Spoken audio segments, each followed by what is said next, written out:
vocês aqui nessa manhã. A gente está fazendo uma série de pregações aqui, iniciando no livro de Atos. E agora a gente chega no final do capítulo 4 de Atos, onde a gente tem essa descrição de como deve ser a comunidade cristã, de como deve ser a igreja que se chama pelo nome do Senhor. O versículo 32 de Atos capítulo 4, se você tem a sua Bíblia, eu peço a você que possa acompanhar a leitura desse texto, até o versículo 35. Até o versículo 35, diz assim a palavra do Senhor: da multidão dos que creram, era o coração e a alma. Ninguém considerava exclusivamente sua nenhuma das coisas que possuía. Tudo, porém, lhes era comum. Com grande poder, os apóstolos davam testemunho da ressurreição do Senhor Jesus, e em todos eles havia abundante graça. Pois nenhum necessitado havia entre eles, porquanto os que possuíam terras ou casas, vendendo-as, traziam os valores correspondentes e depositavam aos pés dos apóstolos. Então se distribuía a qualquer um à medida que alguém tinha necessidade. Até aqui a leitura da palavra do Senhor. Vamos orar. Deus amado, nós te louvamos porque podemos estar aqui diante do Senhor, diante da presença santa, aquela que a gente não vê com os olhos humanos, mas certamente sentimos com os olhos da fé. Nós te pedimos que a presença dele, de Jesus, seja a que faça a única diferença aqui no nosso meio. É tão bom a gente estar juntos aqui, é tão bom a gente rever amigos, ver pessoas que a gente ama, que quer bem. É tão bom a gente receber pessoas que nos visitam nessa manhã. Tudo isso é muito gostoso, tudo isso é muito bom. Mas como nós cantamos aqui, nós não estamos aqui por essa razão somente. Nós estamos aqui porque dele, por meio dele e para ele são todas as coisas. Nós estamos aqui porque o desejo do nosso coração é nos derramar na tua presença. E ao abrir, Senhor Deus, a tua palavra e perceber a ênfase que o teu Espírito Santo dá na unidade do corpo de Cristo, na preciosidade que é estarmos juntos na presença do Senhor, nós te pedimos que o Senhor aqueça o coração da gente. Nós te pedimos que o Senhor fale ao nosso coração, Senhor, porque a única voz que desejamos ouvir aqui nessa manhã não é a voz de um pastor, não é a voz de um homem, não é a voz de uma igreja, mas é a voz do Senhor da igreja, é a voz do nosso Senhor e Salvador Jesus Cristo. Portanto, usa, Senhor Deus, esse vaso de barro para que a preciosidade do Evangelho possa ser trazida nessa manhã, porque nós oramos assim no nome precioso de Jesus. Amém. Então, o livro de Atos, um livro que fala sobre a igreja cristã, não é, desde o seu nascedor, desde o seu início. Muita gente romantiza o que significa viver a igreja primitiva, muita gente romantiza entender o que significa viver o livro de Atos, e a gente tem percebido que o pessoal lá de Atos, o pessoal do primeiro século, tinha uma vida real, uma vida como a gente tem, com seus negócios, com seus afazeres, com suas dificuldades, com dificuldades no relacionamento, e ainda assim a igreja era o local onde eles se reuniam para fazer diferença na sua vida. Era onde eles trocavam experiências, era onde eles, sobretudo, sobre todas as coisas, era onde eles ouviam a voz do seu pastor. E o pastor deles não era Pedro, o pastor deles não era João, que certamente andava muito com Pedro. A gente vê Pedro e João andando juntos aqui. Mais na frente o apóstolo Paulo vai entrar na história. O pastor deles não era o apóstolo Paulo, porque todos esses homens apontavam para o único, verdadeiro e soberano pastor. Quando Adriano leu aqui no início o relato de Davi, no Salmo 133, ele dizia que é bom, é agradável, é precioso os irmãos viverem unidos. Davi, na perspectiva de um pastor de Israel, estava vendo a unidade das ovelhas, a unidade do corpo, a unidade das tribos de Israel, e ele não trazia nenhuma glória para si mesmo. Ele dizia, no mesmo tom, que só havia um pastor, que era o Senhor. E E é porque o Senhor era o pastor de Davi, porque o Senhor era o pastor de Israel, que nenhum mal que nada faltaria para eles, que nenhum mal sucederia, porque todas as coisas estavam nas mãos daquele que vive e reina, daquele que era o verdadeiro pastor deles. A gente já percebeu essas coisas aqui no livro de Atos.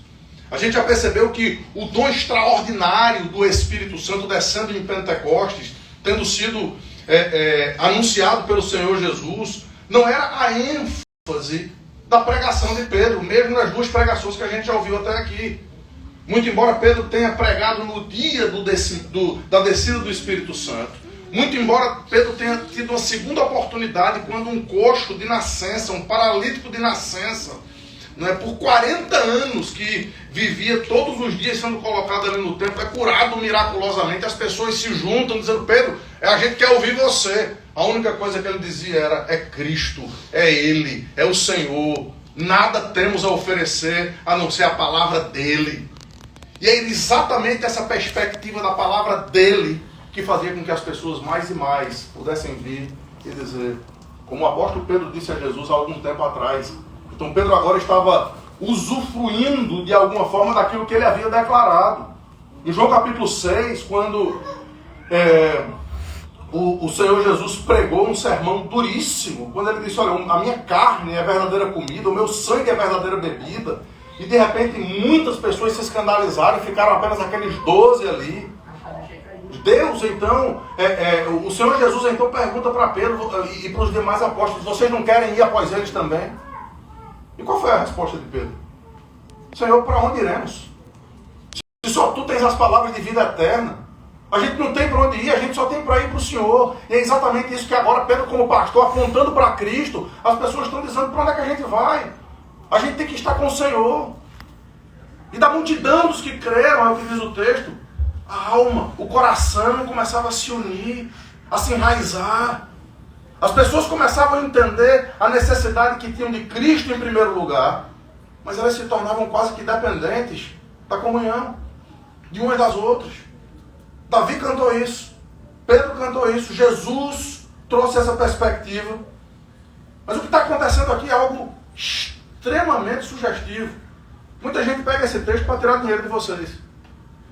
Muita gente pega esse texto para dizer o seguinte: olha, está todo mundo aqui vendendo as suas propriedades e trazendo aos pés dos apóstolos. É isso que vocês precisam fazer. Queridos, a ênfase desse texto não está nisso. Na verdade, isso é uma explicação que o apóstolo, que Lucas está dando aqui, para como as pessoas dirimiam as necessidades umas das outras. A gente vai entender isso ao longo dessa mensagem.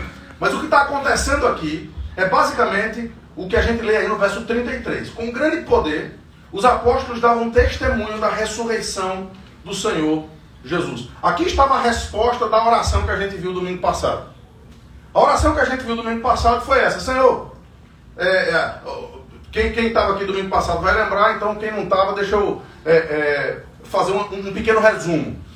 Eles estavam presos, eles foram presos injustamente porque tinham curado aquele homem. Quando eles foram se defender, a defesa deles não foi: a gente não fez nada de mal, a gente só fez curar o homem. Não. A defesa deles foi dizer: foi Cristo que curou esse homem. O nome é dele, a perspectiva é dele, apontar para Cristo, mesmo no tribunal. E foi no tribunal que Pedro disse que ele é a pedra angular. Vocês rejeitaram a pedra angular, vocês religiosos rejeitaram a pedra angular. Mas não há salvação em nenhum outro. Porque embaixo do céu, nem em cima da terra, abaixo do céu ou em cima da terra, não existe nenhum outro nome pelo qual importa que sejamos salvos. É apenas o nome de Jesus. E é exatamente nessa perspectiva que a igreja começou a orar. E a oração foi: Senhor, livra a gente das mãos deles. Não foi essa a oração. Foi: Senhor, nos dá intrepidez e nos dá coragem para pregar a palavra, para pregar o evangelho.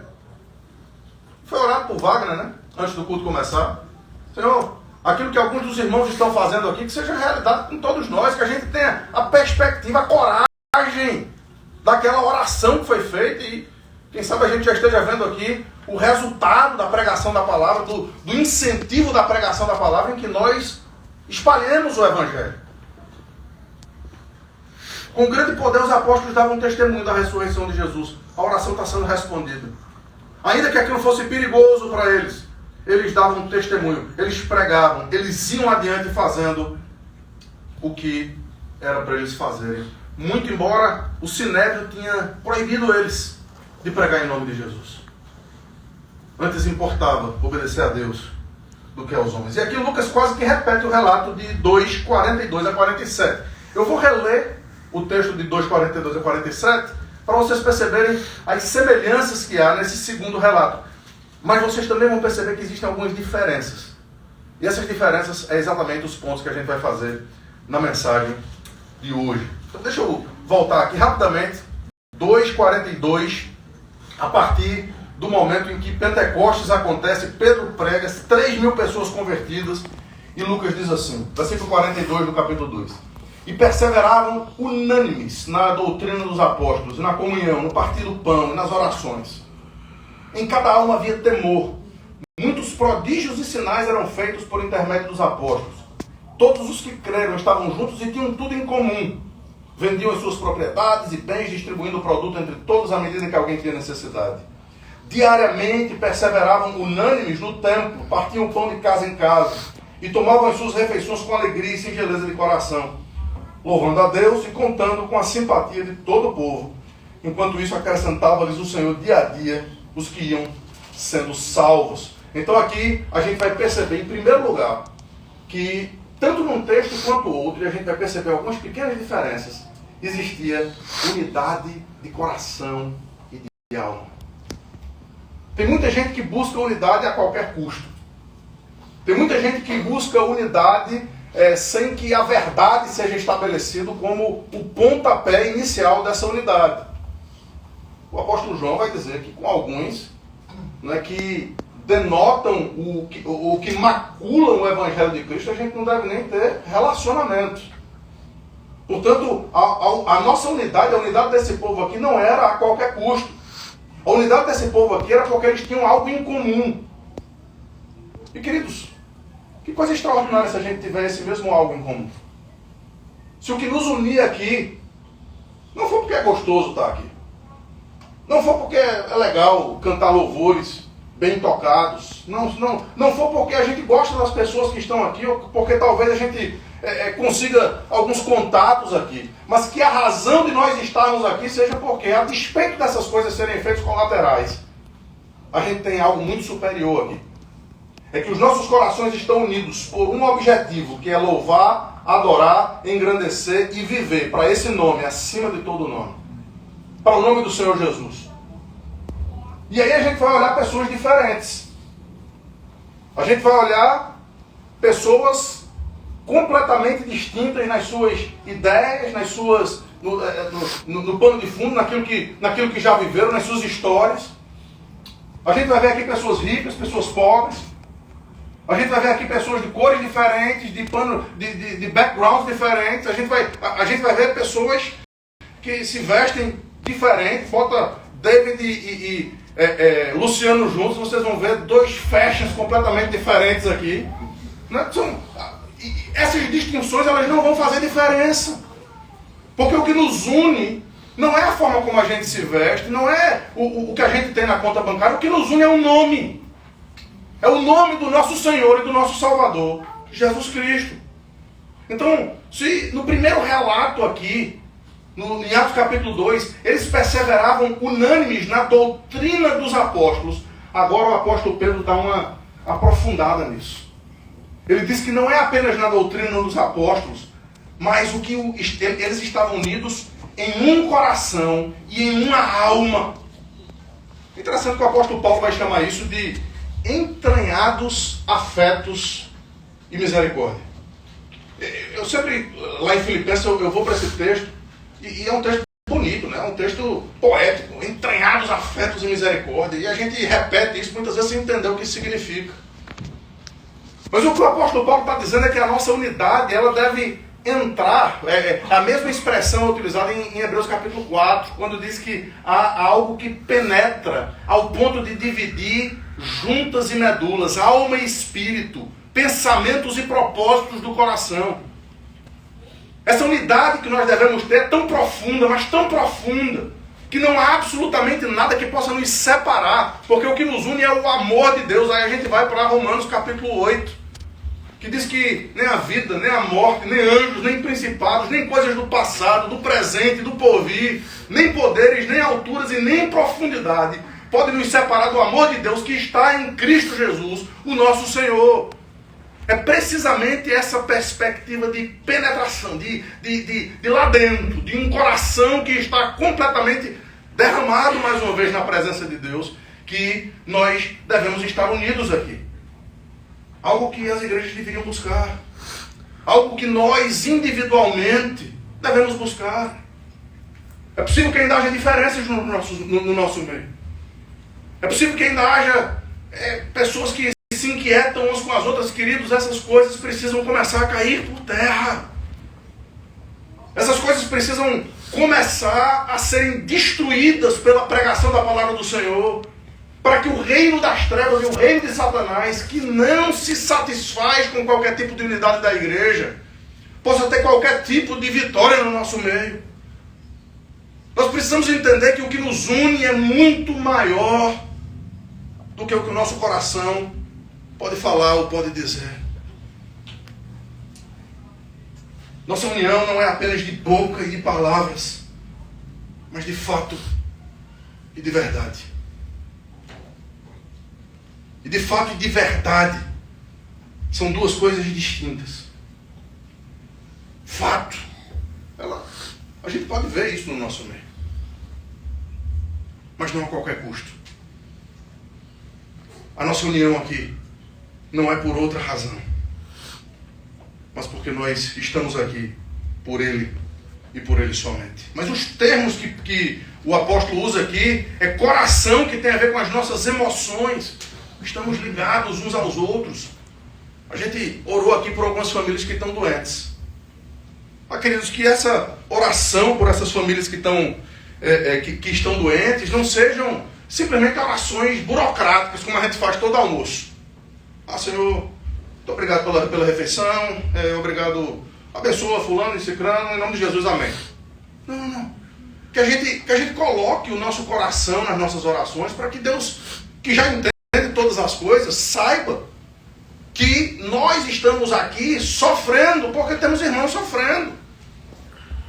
Nós estamos aqui chorando porque tem irmãos que não podem estar aqui por qualquer motivo que seja. Essa união de coração é algo que nos une tanto, que somos tão entranhados, que quando um pedacinho, um dedinho medinho está faltando, a gente fica inconsolável. Eu fiquei muito feliz hoje de manhã, porque pelo menos 5 famílias que não puderam estar aqui me avisaram.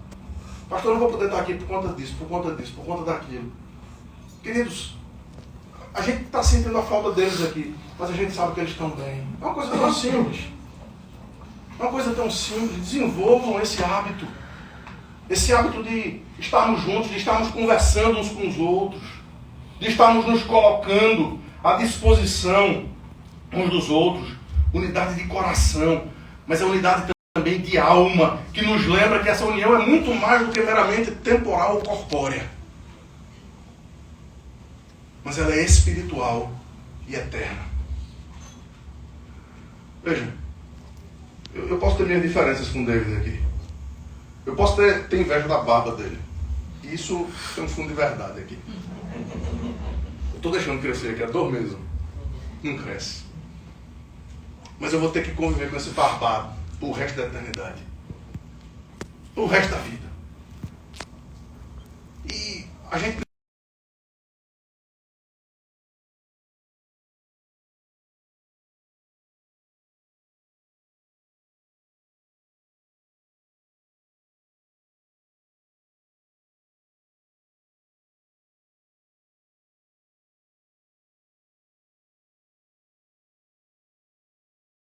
agora foi pronto. Ainda bem que não tem ninguém para traduzir hoje, viu, Gelvão? Ia ser bronca aqui. Das nossas próprias besteiras. Melhorou, ficou mais fácil.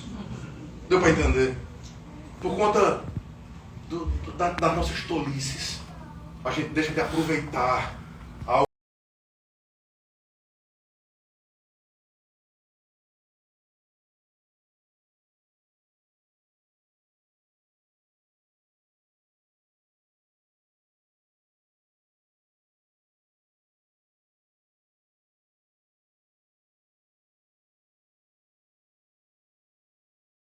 algo extraordinário que Deus tem para cada um de nós.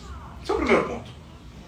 O segundo é que o texto agora vai adiante, dizendo não apenas que essa unidade deve ser de coração e não apenas de boca, mas que a gente deve ter comunhão linkada a um altruísmo.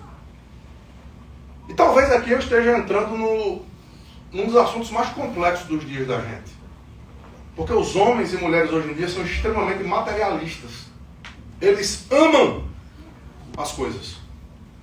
Eles amam as suas posses. Amam as suas propriedades. Felicidade, alegria, está linkado de alguma forma àquilo que você tem, àquilo que você possui, ao conforto que você pode ter. Isso é tão pequeno. Porque veja, segurança, conforto, posses, bens, a gente vai ter sobrando por toda a eternidade. Então não se preocupem com isso. Se por algum motivo você Deus não agraciou você aqui com os bens dessa vida, não fique com inveja de quem tem. Isso é uma graça diferente de Deus por motivos distintos. Mas aproveite aquilo que Deus lhe dá aqui para que você usufrua da melhor forma possível, sabendo que há uma eternidade dentro de nós. Que é real. Não é conversa de religião. A gente não está aqui vendendo um passe para o céu. Isso foi resolvido na cruz do Calvário, quando Cristo pagou e derramou aquele sangue. Ele derramou para que todos aqueles que creem não pereçam, mas tenham uma vida eterna. Ele derramou para que, se você crê nisso, independentemente do que você tem ou deixa de ter aqui, você possa ter uma segurança de saber que as aflições do tempo presente não podem ser comparadas com a glória que vai ser revelada em nós. Então a perspectiva da glória deve mudar a perspectiva e a realidade que a gente vive aqui. A mudança de perspectiva, ela é fundamental para a nossa alegria, para o nosso contentamento. Como diz o teólogo, é preciso saber viver. O teólogo é meio complicado, mas essa frase está certa. É preciso saber viver aqui com a mente lá na glória. Em Atos 2, a gente lê o texto que eles tinham tudo em comum, vendiam as suas propriedades. Mas agora a gente vê por que eles faziam isso. E talvez, sem precisar fazer a mesma coisa, nós podemos considerar da mesma forma. Veja o que ele diz aqui no versículo 32. Ninguém considerava exclusivamente sua nenhuma das coisas que possuía, tudo, porém, lhes era comum. Essa é a perspectiva do texto. Não é que você tenha que vender e dar aquilo que você tem, mas é que você, como mordomo de Deus que é, de tudo que Deus lhe dá, deixa eu lembrar você de uma coisa: tudo que você tem é dado por Deus. Você pode até pensar que é o seu esforço, que é o seu trabalho, que é a sua inteligência, mas até mesmo essa inteligência é dada por Deus, porque Ele distribui todas as coisas de acordo com a sua boa vontade. Então tudo que você come, cada grão de feijão, cada partícula de ar que você respira, todas as coisas vêm da mesma fonte, porque toda boa dádiva e todo dom perfeito vem lá do alto, vindo do Pai das luzes, em quem não pode haver variação ou sombra de mudança. Se você está respirando hoje, se você está aqui, se você veio de carro para cá, se você tem um lugar para morar, se você tem um dinheiro para comprar alguma coisa depois, é tudo porque Deus dá para você. Pois bem, o que Deus está dizendo é: já que é tudo seu, porque eu dou para você todas as coisas, você também é responsável por todas elas. E a perspectiva é de que o que a gente possui vai continuar sendo nosso. Daqui a pouco vai entrar um texto complicado, de Ananias e Safira. E Pedro vai dizer isso para Ananias e Safira: se você quiser, será seu. Ninguém requereu que você vendesse absolutamente nada. A perspectiva não é essa. A perspectiva é: como é que você está usando essas coisas? Você está usando para a glória do Senhor? Você está usando para acudir aquelas pessoas que têm necessidade? Aquelas pessoas que de fato carecem e precisam, para que não haja nenhum, porque o resultado imediato foi esse. O resultado imediato dessa forma generosa de viver era, está aí no versículo 34, nenhum necessitado havia entre eles, porquanto os que possuíam terras, vendendo-os, traziam os valores correspondentes, depositavam aos pés dos apóstolos. Então, Essa é a chave aqui. Se distribuía a qualquer um, à medida em que alguém tinha necessidade. O ponto aqui é o seguinte: se há uma necessidade real, uma necessidade de fato, se Deus nos livre e alguém aqui pega uma doença que não tem mais dinheiro para pagar, meu amigo, eu vou ficar com minha casa, para que essa pessoa morra, porque ela não tem condição absolutamente nenhuma de pagar essa conta. Que tolice é essa minha? Que tolice é essa minha? Que inversão de valores é essa? Onde o bem material vai valer mais do que a vida de alguém, a alma de alguém, o conforto de outros e não os nossos. Melhor coisa é dar do que receber. Esse é o ponto do apóstolo aqui. Perceba, cada um deve continuar sendo dono das suas próprias coisas, mas o coração altruísta deve de tal forma levar as pessoas a entenderem, a compreenderem que essas coisas são dadas por Deus para o benefício de todos. Isso não é comunismo. Longe disso. Cada um continua sendo dono da sua própria propriedade. Redundância aqui. Cada um continua sendo dono daquilo que Deus lhe dá. Mas ganha a consciência da responsabilidade que esse povo aqui tinha. Que esse povo aqui tinha. Sem nenhum mandamento para que eles fizessem isso. A ênfase era na koinonia, na comunhão, até das posses. Tudo lhes era koiné, comum. O que é meu é seu. O que Deus me deu para usufruir, a igreja inteira pode usufruir. Por quê? Porque nós fazemos parte de um povo que se chama pelo mesmo nome. O nome do nosso Senhor e Salvador Jesus Cristo. Se tiver algum aproveitador aqui, isso vai ser revelado. Se tiver alguém que queira se aproveitar disso no meio do povo de Deus, isso vai ser revelado. Mas nós não podemos deixar de viver aquilo que Deus nos manda por medo dos aproveitadores. Ninguém seja aproveitador aqui, tá? Para que a gente possa ter mais e mais a perspectiva da vida no Evangelho. Um dos reformadores, citando esse texto, ele mostra que a ênfase aqui não é a venda, mas o suprir as necessidades uns dos outros. Ele diz assim, deixa eu ler para vocês. Seria preciso que tivéssemos corações mais duros do que aço, para não sermos tocados pela simples leitura dessa narrativa. Naqueles dias, os crentes davam abundantemente daquilo que era deles. Hoje, não nos contentamos em guardar egoisticamente aquilo que é nosso, mas insensíveis, queremos também o que é dos outros. Eles vendiam seus próprios bens naqueles dias. Hoje é o desejo de possuir que reina supremo. Naquele tempo, o amor fez com que a propriedade de cada homem se tornasse propriedade comum para todos os necessitados. Hoje, a desumanidade de muitos é tão grande que de má vontade concedem que o pobre more nessa terra e desfrute a água, o ar e o céu juntamente com eles. Para aqueles que a gente não corra e nade na maré desses dias. Que a gente entende a graça do Evangelho, que vai ser o terceiro ponto aqui. Que a nossa igreja seja sempre conhecida como um lugar de comunhão verdadeira, de altruísmo. Onde a gente possa sempre estar prontos para nos ajudar uns aos outros, à medida que cada um tem necessidade. E aqui a gente chega no terceiro e último ponto desse texto. O texto diz que em todos eles havia abundante graça. É interessante, né? A gente lembra aqui que no primeiro relato, talvez por causa dos grandes acontecimentos de Pentecostes, eu sempre gosto de lembrar disso. Eu queria que você se lembrasse. Imagine que você estivesse lá. Imagine que você estivesse lá naquele dia em que você estava possivelmente fazendo alguma coisa na sua casa, num domingo de manhã, e um barulho maluco fez com que a cidade toda acordasse. Esse barulho veio de onde aquele povo está. Vamos ver o que está acontecendo. Aí o povo todo da cidade vai lá para ver o que está acontecendo. E quando o povo chega lá, eles veem aqueles galileus, aqueles 12 discípulos que mal sabiam falar direito a sua própria língua, porque eram iletrados. O texto depois relembra a gente isso aqui.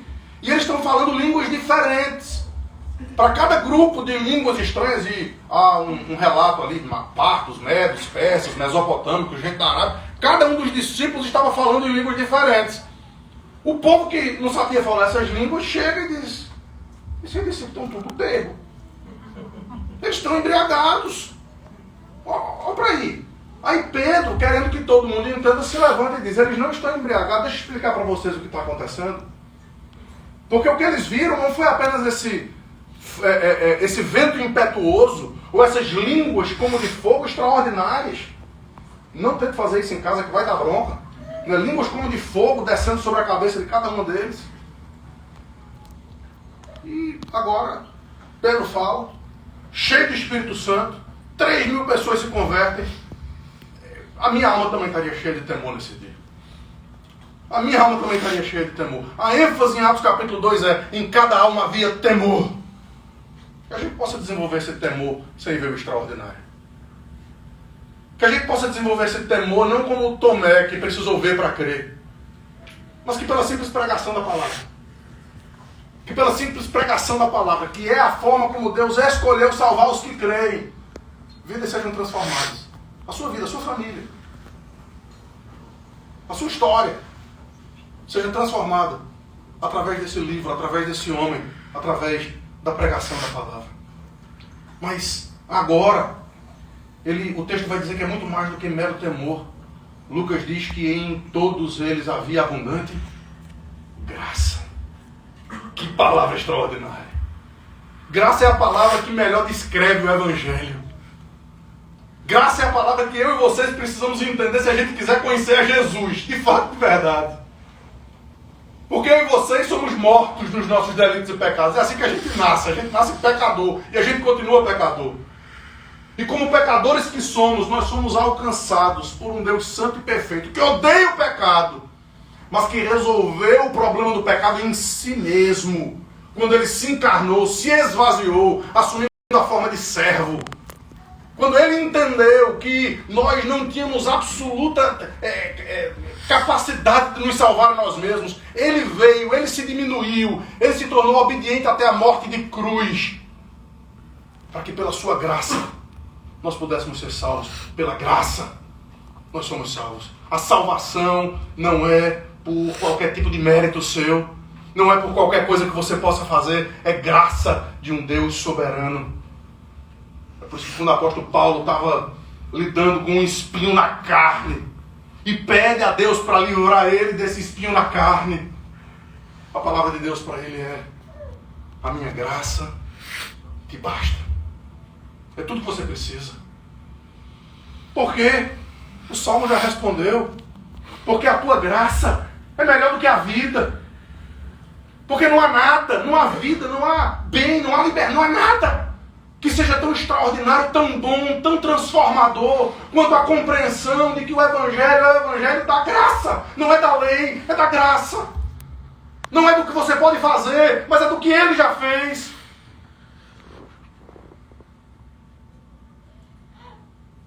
A graça dos crentes cheios do Espírito Santo aqui era abundante. Em cada um deles havia abundante graça.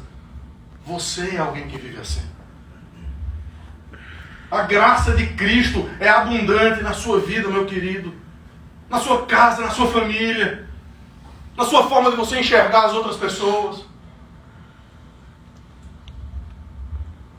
Queridos, que grande oportunidade que a gente tem. Porque a gente não tem apenas aqui a história do livro de Atos para nos instruir, mas a gente tem a fonte dessa graça, que era o que estava no sermão de Pedro. Em cada um deles havia abundante graça. Por quê? Porque quando Pedro pregava, ele apontava para Jesus e não para si mesmo. Porque quando Pedro pregava, ele apontava para a fonte de toda a graça que pode atingir a